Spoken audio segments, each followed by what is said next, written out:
Hello সুপ্রিয় শিক্ষার্থী, আজকে আমরা করব প্যাসেজ থেকে যে কোশ্চেনের অ্যান্সার করতে হয়, বিশেষ করে 1-এর বি, যেখানে 15 মার্ক এবং সম্ভবত সবচাইতে বড় মার্ক, এবং গ্রাফ চার্ট বাদে আর এত বড় মার্ক নেই।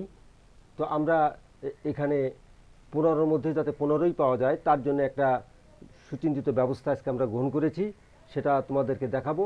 সাথে সাথে তার আলোকে যশোর বোর্ড 25-এ যে 1-এর বি কোশ্চেন, সেই কোশ্চেন সলভ করব। তো এই জায়গায় করতে গেলে যেসব বিষয়গুলো আগে লক্ষ্য রাখতে হবে, আমি সেগুলো পিন পয়েন্ট করে এখানে লিখে দিয়েছি এবং সেগুলো পড়ছি। প্যাসেজ এবং কোশ্চেনের যথার্থ মিনিং বা গ্রামার না জেনেও শুধুমাত্র চোখ ধারালো রাখলেই ওখানে 3 গুণ 5, 15-র মধ্যে 15ই পাওয়া সম্ভব। অর্থাৎ চোখ ধারালো করাটা এখানে গুরুত্বপূর্ণ ব্যাপার। এবং চোখ ধারালো অর্থে কী বোঝানো চেয়েছে নিচের দিকে দেখা যাবে। এখানে অর্থ বা গ্রামারের প্রসঙ্গটা খুব প্রধান প্রসঙ্গ না। 2 নম্বরে আছে, ছোটোবেলায় নিচে ক্লাসের মতো কোশ্চেনের শব্দওয়ালা প্যাসেজের বাক্য হুবহু লেখা যাবে না। এসএসসি বা তার নিচের ক্লাসগুলোতে কোশ্চেনগুলো এমন থাকতো যার উত্তর সরাসরি প্যাসেজে থাকে, কিন্তু এইচএসসিতে কোশ্চেনের মুডগুলো এমনই থাকে যে সরাসরি প্যাসেজে থাকে না, কৌশলে থাকে। সে কারণে সরাসরি লিখলে মার্ক পাওয়া যাবে না। 3 নম্বর হচ্ছে লেখার স্টাইলটা কী হবে, সেটা আমরা একটু এবার ব্যাখ্যা করতে চাই। সাধারণত কোশ্চেনে থাকে একটা ইন্টারোগেটিভ ফর্মে, সে প্রথমে থাকে একটা ডব্লিউএইচ মার্কার শব্দ, তারপরে অক্সিলারি ভার্ব, তারপর সাবজেক্ট, তারপর প্রিন্সিপাল ভার্ব এবং ড্যাশ ড্যাশ। এটাকে বলা হয় জিজ্ঞাসা চিহ্নওয়ালা ইন্টারোগেটিভ ফর্ম। আমার যখন অ্যান্সার করতে হবে, সেই অ্যান্সারটা হবে অ্যাসার্টিভ ফর্মে, এবং সেই ক্ষেত্রে কী হবে, প্রথমে যে ডব্লিউএইচ শব্দ সেই শব্দটা কাটা যাবে।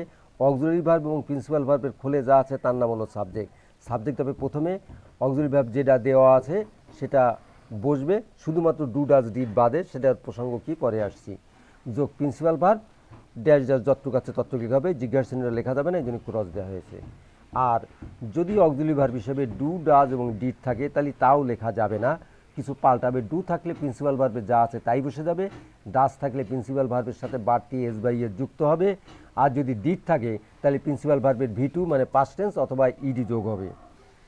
এবং এর সাথে এইবার যুক্ত হবে নির্ধারিত ডব্লিউএইচ এর জন্য প্যাসেজের নির্ধারিত অংশ, এবং হুবহু, অর্থাৎ এই কোশ্চেন অংশ চুরি হবে এইভাবে, আর প্যাসেজ অংশ চুরি হবে এই নির্ধারিত ডব্লিউএইচ এর জন্য প্যাসেজ থেকে কিছু অংশ চুরি করতে হবে, সেটা আমরা নিচেই দেখছি। আর 4 নম্বরে একটা বিশেষ গুরুত্বপূর্ণ বিষয়, একটু মার্ক করাটা প্রয়োজন আমার কাছে মনে হয়েছে, বিশেষ করে যারা ভালো মার্ক পেতে চান। যেহেতু প্রতিটি কোশ্চেনের মার্ক 3, কাজেই প্রতিটি অ্যান্সার ফুল মার্ক পাওয়ার জন্য 3 সেন্টেন্সে লেখা বাঞ্ছনীয়। পারলে 2-1টা শব্দের প্রতি শব্দও লেখা যেতে পারে, তাইলে 15-র মধ্যে প্রায় 15ই পাওয়া সম্ভব। আমরা বলেছিলাম কিছু অংশ কোশ্চেন চুরি করতে হবে, কিছু অংশ প্যাসেজ থেকে চুরি করতে হবে।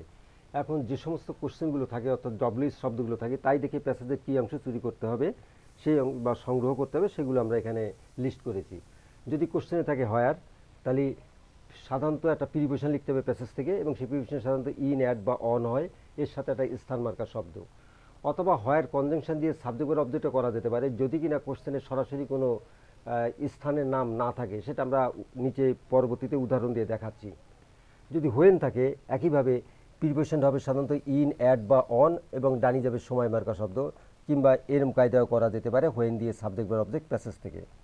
যদি হাউ থাকে, হাউ শব্দের মানে হচ্ছে কীভাবে, সেক্ষেত্রে প্রিপোজিশনটা সাধারণত আসে ইন, বাই অথবা থ্রো, এবং এর ডানি নাউন বা নাউন ফ্রেজ বা ভার্বের সাথে আইএনজি যেটা প্যাসেজে থাকবে সেইটা।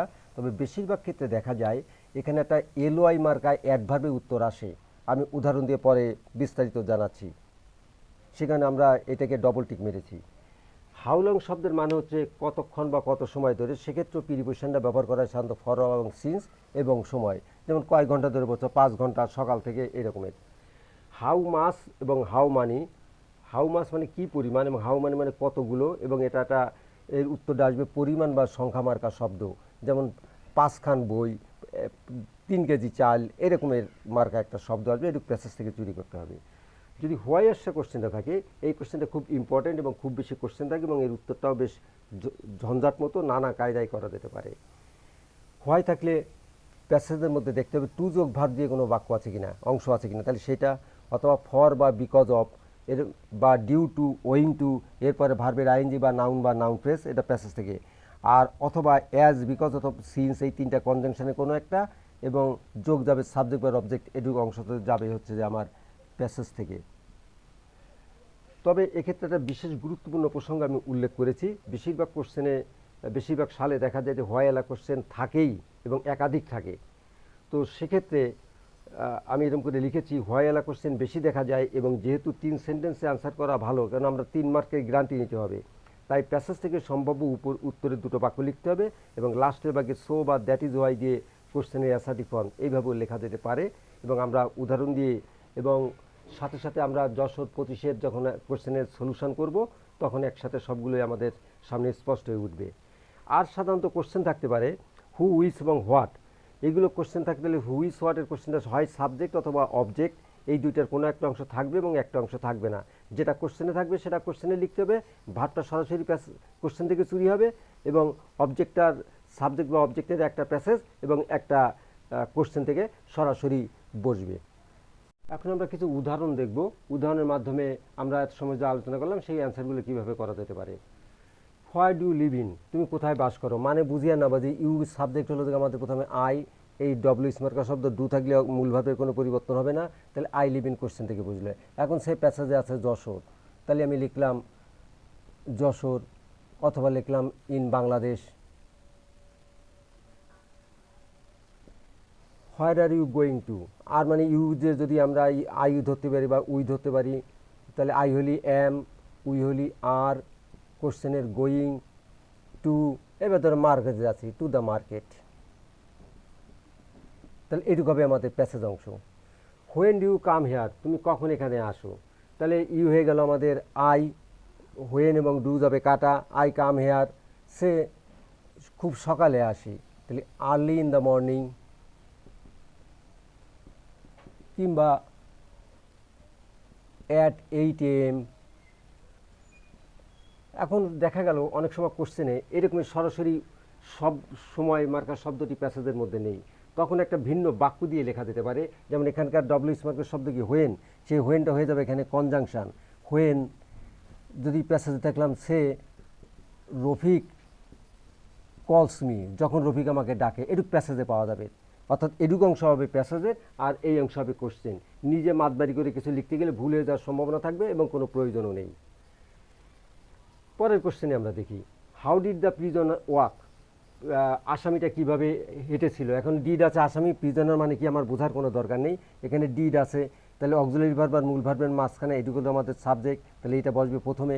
এই হাউ আর ডিড কাটা যাবে, ডিডির কারণে ভার্বের সাথে একটা ইডি আসবে। এখন ধরলাম খুব আস্তেভাবে হেঁটেছিল, তাহলে ইন এ স্লো মোশন, ধীর গতিতে হেঁটেছিল। এখন যদি আমরা এরকম বলি, একটু আগে আমরা যখন উল্লেখ করেছিলাম তখন বলেছিলাম হাওয়ালা কোশ্চেন সাধারণত এল ওয়াই মার্কা অ্যাডভার্ব বেশি থাকে, তাহলে আমাদের এখানে স্লোর সাথে এল ওয়াই, স্লোলি এরকম হতে পারে। অথবা কখনো কখনো যে ইন বাই থ্রো এরকমের কথা বলেছিলাম, বা এরকম হতে পারে থ্রো এই নিরাপদ প্লেস, যেরকম আছে সেরকম একটা আসতে পারে। How much water does the বালতি কন্টেইন, বালতিতে কতটুকু পানি আছে। হাউ মাছ মানে পরিমাণ বুঝাবে, সেটা বোঝার দরকার নেই। আমার সাবজেক্ট হচ্ছে যে এই ওয়াটার কিন্তু সাবজেক্ট নয়, অক্সিলারি ভার্ব বা মূল ভার্বে খুলে যায় তা হলো সাবজেক্ট, তাহলে সাবজেক্ট হচ্ছে আমার আসবে হলো যে বালতি, আর এই ডাজের কারণে কন্টেইনের সাথে যাবে এস, আমার এই হাউ মাছ যাবে হলো কাটা, এই ডাজ যাবে হলো কাটা। তাহলে বালতিটা কত, তো মনে কর ধরে নিচ্ছি যে লিটিল ওয়াটার, অল্প পানি আছে, অথবা বললাম যে 1 লিটার ওয়াটার, 1 লিটার পানি আছে। How many books are there on the table, টেবিলের পরে কয়টা বই আছে, তাহলে দেয়ার আলা বাক্য, দেয়ারের গঠন কাঠামো আমরা এখন দেখব। পরবর্তীতে আমরা একটা শখ দিয়ে বিভিন্ন বাক্যের গঠন কাঠামো আমরা দেখাবো। দেয়ার আর ছেড়ে ধরে এলাম যে 1 ডজন বই আছে, 1 dozen books on the table. তাহলে এই সংখ্যা মার্কা শব্দটা, এই 1 ডজন বা 1 লিটার, এই পরিমাণবাচক শব্দটা বা লিটিল শব্দটা এটুক যাবে আমার হলো থেকে প্যাসেজ থেকে, বাকি অংশ কোশ্চেন থেকে চুরি হবে। এটা একটা মোস্ট ইম্পর্টেন্ট কোশ্চেন হিসেবে এটাকে চয়েস করেছি, কারণ আমি আগেও বলেছিলাম যে হয় এলা কোশ্চেনগুলো খুব বেশি লেখে এবং এই কোশ্চেনগুলোর অ্যান্সার সরাসরি প্যাসেজে পাওয়া অনেক ক্ষেত্রে কিছু টাফ হয়। সেই প্রসঙ্গগুলো আমি বিভিন্ন অ্যাঙ্গেলে এটা দেখানোর চেষ্টা করছি। Why do huge learners follow this channel, একটা পর্যাপ্ত সংখ্যক শিক্ষার্থীরা কেন এই চ্যানেল ফলো করে। তো যাই হোক, আমাদের হোয়াই এবং ডু কাটা যাবে, এডুক হচ্ছে আমাদের সাবজেক্ট বসবে, ডু আছে কেন ভার্বের কোনো বৈতমান, ফলো দিস চ্যানেল। এখন আমরা এরকম সোজা কায়দায় বলতে পারি, যেমন টু লার্ন ইংলিশ, ইংরাজি শেখার জন্য তারা এই চ্যানেলকে ফলো করে। আমরা প্রিপোজিশন হিসাবে বিকজ নয়, বিকজ অফ বা ফর লার্নিং ইংলিশ, ইংরাজি শেখার জন্য হতে পারে। এরকমের ওয়িং টু, ডিউ টু এরকমের কোনো শব্দও থাকতে পারে। তো এরকম হতে পারে to get a handsome mark in the exam, পরীক্ষাটা ভালো মার্ক পাওয়ার জন্য এরকম হতে পারে। এই যাই থাকবে কেন সেটা অবশ্যই প্যাসেজের মধ্যে থাকবে। এখন আমরা 3 সেন্টেন্সে লেখার জন্য একটা কায়দা বলছিলাম, এর সাথেও আরও 2টো সেন্টেন্স করা যাবে। সেটা কোশ্চেন থেকে আমরা যশোরের পরবর্তীতে যশোর বোর্ড এই ভিডিওতেই যশোর 25-এ যখন কোশ্চেন সলভ করবো তখন বিস্তারিতভাবে উদাহরণ থেকে প্রসঙ্গটা ফয়সলা হবে, যাতে কীভাবে দেখতে হবে প্রত্যেকটা বাক্যই অ্যাবাউট 3 সেন্টেন্স লিখে 15-এর মধ্যে 15 পাওয়া যায়। আমরা এই বাক্যটিকে একটা অন্য অ্যাঙ্গেলে ভাষার চেষ্টা করি, যে প্রচুর সংখ্যক শিক্ষার্থীরা কেন এই চ্যানেল ফলো করে। আমরা এমনভাবে প্যাসেজ থেকে আমরা বলেছিলাম, প্যাসেজ থেকে একটা সম্ভাব্য 2টো বাক্য লিখবো এবং লাস্টের বাক্যে এমন লিখতে পারি। যেমন আমি একটা উদাহরণ দেখাই, some learners want to go abroad, কিছু শিক্ষার্থীরা হলো বিদেশে যেতে চাই। So English is a must for them, তার জন্য ইংরেজিটা অবশ্যই দরকার। দ্যাট ইজ হোয়াই, এইবার কোশ্চেনের অংশ বা দে বা হিউজ লার্নার্স লিখতে পারি। Follow this channel to learn English in an easy way, in an easy way. এখন আমরা যশোর বোর্ড 25-এর প্যাসেজের আলোকে আমরা এখানে কোশ্চেন লেখার উত্তর করার চেষ্টা করবো। এখানে 5টি কোশ্চেন আছে, প্রত্যেকটা কোশ্চেন আমরা লিখেছি। আগে আমাদের কোশ্চেনে অ্যাসার্টিভ ফর্ম কীভাবে তৈরি করতে হয় সেটা আমরা দেখি। What do mean by junk food, junk food মানে তুমি কি বোঝো। আই মিন এরভাবেও লেখা যেতে পারে, কিন্তু যেহেতু কোশ্চেনটার মূল প্রসঙ্গ হচ্ছে জাঙ্ক ফুড, তাহলে আমরা এমন করে লিখতে পারি, জাঙ্ক ফুড মিন মানে ভাত, সিঙ্গুলার নাম্বার জন্য ভাবের সাথে এস, এটুকু আমরা লিখে রাখি। আই লেখার কোনো প্রয়োজন নেই, যে কারণ যেটা লিখছি সেটাই আমার বক্তব্য। তাহলে আমি লিখতে পারি জাঙ্ক ফুড মিনস, এতটুকু আমাদের কোশ্চেনে অ্যান্সার করা যেতে পারে। Why has eating junk food been compare to consuming অ্যাডিসিভ ড্রাগস, এখানে 2টা কোশ্চেন, সাবজেক্ট, এই একটা সাবজেক্ট আর এই একটা কনজামিং অ্যাডিসিভ ড্রাগস, দুজনের একটা একটার সাথে তুলনা করা যেতে পারে কীভাবে।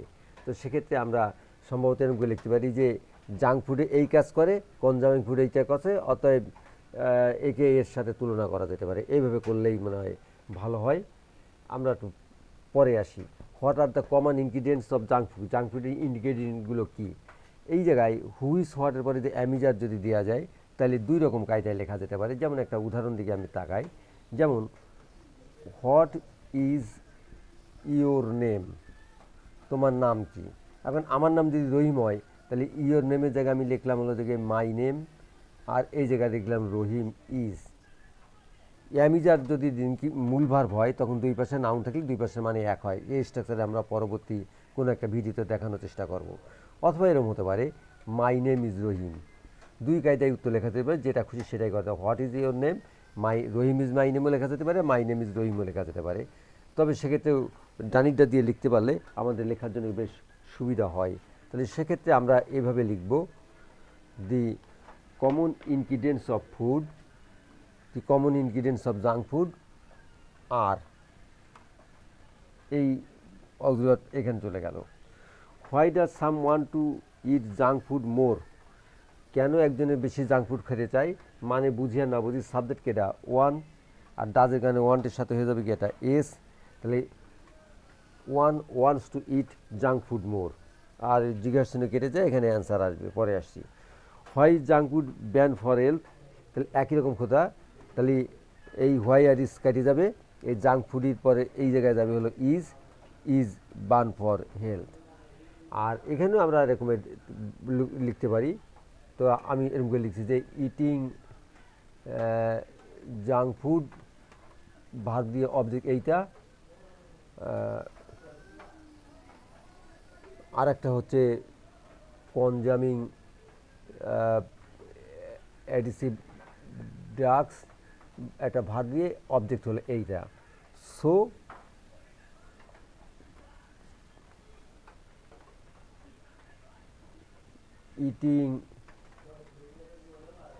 ইটিং জাঙ্ক ফুড, এই হ্যাজ আগে আছে, এখানে চলে যাবে। তাহলে has been compared to consuming অ্যাডিসিভ ড্রাগ। আমার মনে হয় উত্তরটা বোঝা গেল। উপরে 2 লাইন লিখতে হবে যে ইটিং জাঙ্ক ফুড এইটা করে, কনজামিং অ্যাডিসিভ ড্রাগ এইটা করে, সুতরাং একে তুলনা করা হয়েছে এর সাথে। কোশ্চেন থেকে আমরা সরাসরি লিখলাম 3 লাইনে, কেন আমাদের টার্গেটটাই হচ্ছে এই যে এদের কোশ্চেনগুলো আজকে 3 লাইনে লেখার। তো এই জায়গাটা আমরা করে যাই। জাঙ্ক ফুড কী করে, এখানে আমি প্যাসেজ থেকে 2টা লাইন লিখে রেখেছি, সেটা একটু লক্ষ্য করেন। দ্বিতীয় পেজে লেখা আছে it has also been suggested that eating junk food affects the brain. Affects হচ্ছে ভার্ব, দি ব্রেন হচ্ছে অবজেক্ট, ইটিং জাঙ্ক ফুড হচ্ছে সাবজেক্ট। তাহলে ভার্ব করে অ্যাফেক্টস, তাহলে ইটিং জাঙ্ক ফুড অ্যাফেক্টস, খুব বেশি বানায় লিখতে যাবেন না, তাহলে ভুল হয়ে যেতে পারে। চুরি করাটাই হবে বুদ্ধিমানের কাজ। Eating junk food affects the brain. এরপরে আছে কনজামিং অ্যাডিসিভ ড্রাগ, যদি এটাও ইন দ্য সেম ওয়ে, একইভাবে, তাহলে অ্যাডিসিভ, তাহলে এটাও এটা করে একইভাবে, তাহলে এটাও affects, AFFECTS, consuming affects the brain also, অথবা ইন দ্য সেম ওয়ে। মস্তাংশ গোড়ায় বা শেষে যে কোনো লিখতে পারে। তাহলে eating effects the brain, full stop দিয়ে কনজামিং অ্যাডিসিভ drugs affects the brain in the same way, বা অলসো দিতে পারতাম। সুতরাং এটাকে এটার সাথে তুলনা করা হয়েছে। বোঝা গেল কি না? What do mean by junk food, আমি লিখেছি জাঙ্ক ফুড মিনস। এখানে প্যাসেজ থেকে আমি প্রথম প্যারা 2-3 লাইন লিখেছি, একটু লক্ষ্য করেন কোনটা কোনটা দিয়ে করা যেতে পারে। এখানে লেখা আছে junk food or fast food has become an increasingly popularly food choice. এটা একটা বাক্য, তাহলে এখানে জনপ্রিয় হয়েছে, এটা তো আর সংজ্ঞার মধ্যে আসে না। তাহলে এই লাইনটা লিখবো, কিন্তু প্রথম লাইনে লিখবো না। তাহলে প্রথম লাইনে জাঙ্ক ফুড, তাহলে এই অর দিয়ে ফাস্ট ফুড ঢুকতে আমি লিখবো না, কারণ আমার কোশ্চেনে নেই। তাহলে এইটা হবে আমার তৃতীয় বাক্য, junk food has become an increasingly popular food choice. এটা আমাদের প্রথম বাক্য দেওয়া হচ্ছে না, দ্বিতীয় বাক্য। কেন হুবু আমরা ভাষাতে লিখলে আইডিয়ালি জাঙ্ক ফুডস আর ডিফাইন্ড অ্যাজ প্রসেসড ফুডস। লক্ষ্য করো এখানে জাঙ্ক ফুডের সাথে এস আছে, কিন্তু আমরা এখানে যে কোশ্চেনটা লিখেছি সেখানে ফুডের সাথে এস নেই। জাঙ্ক ফুড মিনস, তাহলে সিঙ্গুলার ফর্মে লিখতে হবে। তাহলে আর ডিফাইন্ড মানেই হচ্ছে যে মিন, তাহলে ভার্ব হয়ে গেছে, এটা লেখা যাবে না। তাহলে প্রসেস ফুডস, এই হলো যে আমার অবজেক্ট। তাহলে আমি এরকম লিখতে পারি junk food means one kind of PROC processed, ফুডের সাথে এস দেওয়া যাবে না, কেন আমাদের সিঙ্গুলার করছে, one kind of process food with negligible nutrient value and are often high in, এটাও লিখতে পারি with negligible nutrient value, with negligible nutrient value and are often, and are হবে না, আমরা সিঙ্গুলার করেছি, তার হয়ে যাবে is often high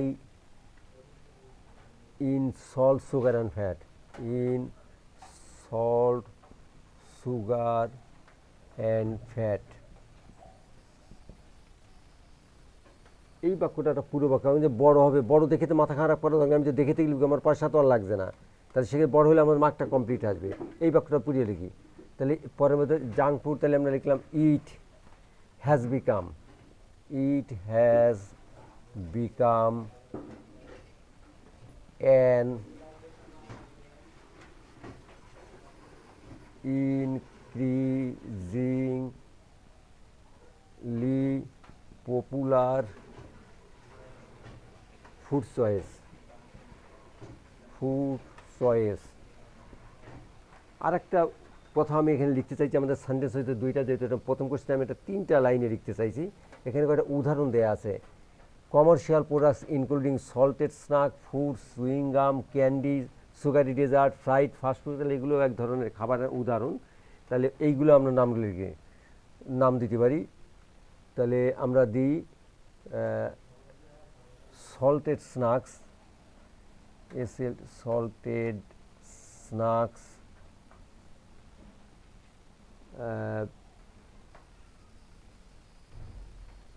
swing gum, snacks, salted snacks,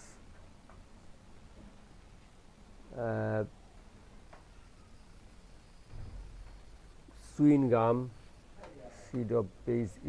chewing gum, তারপরে লেখা আছে ক্যান্ডি,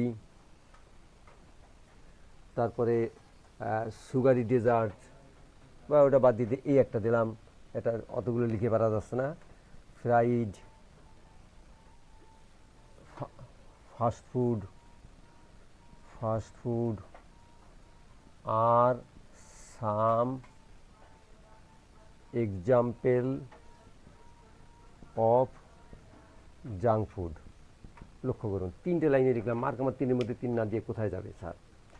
কীভাবে লিখলাম আবারও আসি। প্রথম গেলে কোশ্চেন লিখলাম মিনি জায়গায় সাংমুন মিন্স, ওখান থেকে দেখলাম অবজেক্ট ছিল one kind of process food with negligible nutrient value, এই কথা আমি লিখতে পারতাম। উইথ না দিয়ে হুইচ হ্যাজও লিখতে পারতাম, অ্যান্ড অত পাল্টায়নি, অ্যান্ড ইজ ওপেন আর ইউজ করে দিয়ে এই জিনিসগুলো আছে। তারপর দ্বিতীয় লাইনে হচ্ছে প্রথম বাক্যটা, জাঙ্ক ফুডে করেছি ইট, এটা জনপ্রিয় হয়ে গেছে, আর কিছু নাম দিয়ে বলছে এগুলো হচ্ছে এর উদাহরণ। তাহলে 3 বাক্য করলাম, কাহাকে বলে, উপাদানগুলো কী কী আছে বা জনপ্রিয় কেন, এবং এর উদাহরণ। তাহলে আমাদের পুরো 3 মার্ক চলে আসবে। বি নাম্বারে আমরা লেখা ছিল, আর একবারও যাই, ইটিং হ্যাবিট এবং তুলনা করা হয়েছে কেন। ইটিং জাঙ্ক ফুড হলো যে আমাদের ব্রেনকে ক্ষতি করে, কনজামিং অ্যাডিসিভ ড্রাগস এগুলো ব্রেনকে ক্ষতি করে একইভাবে, সুতরাং হলো থেকে এই দুটোর সাথে তুলনা করা হয়েছে। এটা অংশ কোশ্চেন থেকে লেখা। আমরা আগে যেমন কোশ্চেন থেকে প্রথম লিখছিলাম, এটা 3টে বাক্য লিখব, বিধায় লাস্টের লাইনটাকে সো দিয়ে লিখলাম। What are the common ingredients of junk food, আর জাঙ্ক ফুডের কমন ইনগ্রিডিয়েন্টগুলোকেই এই জায়গায় আমরা আর প্রথম বাক্য লিখেছি, এবং এখানেও লেখা আছে এই যে high in salt, sugar and fat, high শব্দ বাদ দিয়ে দিলাম। তাহলে আর সল্ট, সুগার অ্যান্ড ফ্যাট, 3টা দিয়ে দিলাম। এখন বলা আছে যে এখানে একেবারে ন্যাংটা একটা বাক্য হয়ে গেলে আরেকটা বাক্য অন্তত লেখা উচিত। দেখি একটু পরে আরেকটা বাক্য লেখা যায় কিনা, বা এটা একটু করা যেতে পারে। এটা একটা প্রসেস, এর আছে negligible nutrient value. Negligible nutrient value মানে এর পুষ্টিগত উপাদান কম। তাহলে এখানে যেহেতু 3টে লেখা হয়েছে, তাহলে প্লুরাল দিয়ে কারণে সাবজেক্ট দিয়ে হ্যাভ নেগলিজিবল নিউট্রিয়েন্ট ভ্যালু, এই লাইনটা লিখে দেবে। আরেক লাইনে লেখা যাবে, বা এই 2 লাইনে লিখতে বেশি বাহুল্য কথা লেখালে প্রাসঙ্গিক 2টো লাইনে লিখলাম। কেন একজন জাঙ্ক ফুড আরও খেতে চায়, তাহলে অর্থাৎ জাঙ্ক ফুডের জনপ্রিয়তার কারণ কি, ওখানে আমরা লিখেছিলাম যে পপুলার, কিন্তু পপুলারের কারণটা কি লেখা ছিল, এই যে দ্বিতীয় প্যারার মধ্যে লেখা আছে, this foods are prepared in a way that they look appealing and are enjoyable. প্রথম প্যারা লাস্ট লাইনের মধ্যে ছিল লুক মাউথ ওয়ারিং, তাহলে এটাও লুক দিয়ে লেখা আছে, এটাও লুক, তাহলে এটা সেম ওয়ার্ড। তাহলে বিকজ দিয়ে এই কথাগুলো লিখতে পারি। তাহলে একজন খেতে চায় জাঙ্ক ফুড আরও, because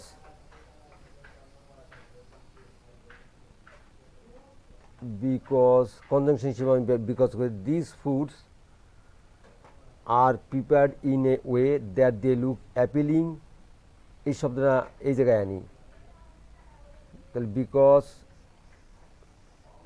this foods are prepared in a way they look appealing তারপর কমা দিলাম, অ্যাপিলিং, তারপর দিলাম mouth watering, mouth watering and are enjoyable, and are enjoyable. তাহলে কী হলো? More because this foods are prepared in a way that they look appealing, comma, mouth-watering and are enjoyable. কেন একজন ক্ষেত্রে হয়ে গেল কিনা? 4 নম্বর লাস্ট কোশ্চেনটা, কেন জাঙ্ক ফুড ব্যান করা হয়েছে স্বাস্থ্যের জন্য? তার মানে স্বাস্থ্য কথা, যেহেতু স্বাস্থ্যের জন্য কিছু ক্ষতিকর জিনিসের কথা এখানে বলতে পারে, জাঙ্ক ফুড স্বাস্থ্যের কী কী ক্ষতি করে, তারপরে লাস্ট লাইন লিখবো so junk food is ban for health. অর্থাৎ লাস্ট লাইনে আমরা লিখতে পারি so junk food is ban for health, এই যে যাবে লাস্ট লাইন। আর উপরের লাইনগুলো কী হবে? আমি এই জায়গা প্যাসেজে লাস্ট পেপার থেকে লেখা হয়েছে, ফ্র্যাগমেন্ট কনজামশন অফ জাঙ্ক ফুডের গ্রহণ করা increases the intake of excessive fat, simple carbohydrates and processed sugar, which may lead to a higher risk of obesity and cardiovascular disease among other chronic health problems, সবগুলো স্বাস্থ্য সমস্যা তৈরি করে। The resulting obesity may begin clogging up the arteries and lay the basis of an impending heart attack. তাহলে এগুলো heart attack করলেও স্বাস্থ্য সমস্যা হলো, তার মানে যাই লিখে থাকে আমার বোঝাবুঝির কোনো দরকার নেই, জাঙ্ক ফুড খাওয়া বলেছে কিনা। তাহলে এখান থেকে এটুকুলো থেকে লিখে ফেলবো, একদম দেখে দেখে লিখবো। তারপরে লিখবো সো জাঙ্ক ফুড হয় স্বাস্থ্যের জন্য ব্যান। আবার কথা বোঝাতে পারলাম কিনা? তাই আমার বলতে যে এত বড় লিখবো, একটু ছোটো লিখলে লেখা যায়, কিন্তু যেহেতু আমাদের মার্ক 3 এবং 3-এর মধ্যে আমি 3 পাওয়ার, যদি আমি দেখে দেখে লিখে যদি 3-এর মধ্যে 3 পাওয়া যায় আমার, তাহলে 15-এর মধ্যে আমি 15 মার্ক পেয়ে যাব। কাজে আমার অল্প করে লেখাটার কোনো প্রয়োজনটা নেই, বরং দেখে দেখে বড় করে লিখলে আমার ফুল মার্কটা পেয়ে যাব। আমার পাশের অর্ধেক এখানেই হয়ে গেল। আমি শেষ নামাবো, যদি অসাবধানতাবশত কোথাও ভুল হয়ে থাকে তাহলে কমেন্টে জানাইও।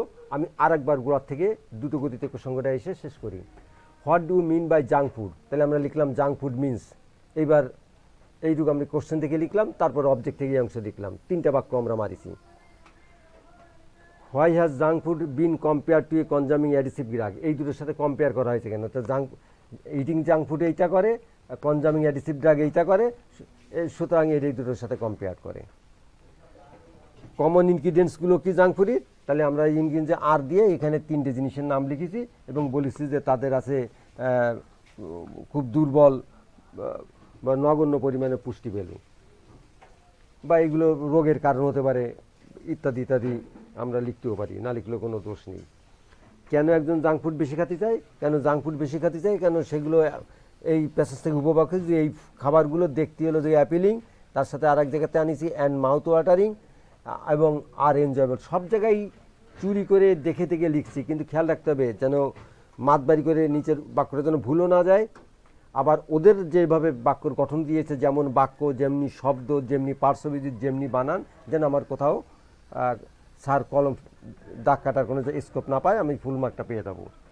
এখানে ছিল জাঙ্ক ফুড কেন স্বাস্থ্যের জন্য, কিন্তু জাঙ্ক ফুডের জন্য আমরা হলো যে প্যাসেজ থেকে লাস্ট প্যারায় জাঙ্ক ফুডের কিছু ক্ষতিকর দিক আমরা পেয়েছি, সেগুলো সব লিখে দিয়েছি, দিয়ে বলছি সুতরাং জাঙ্ক ফুড হচ্ছে ব্যান ফর হেলথ।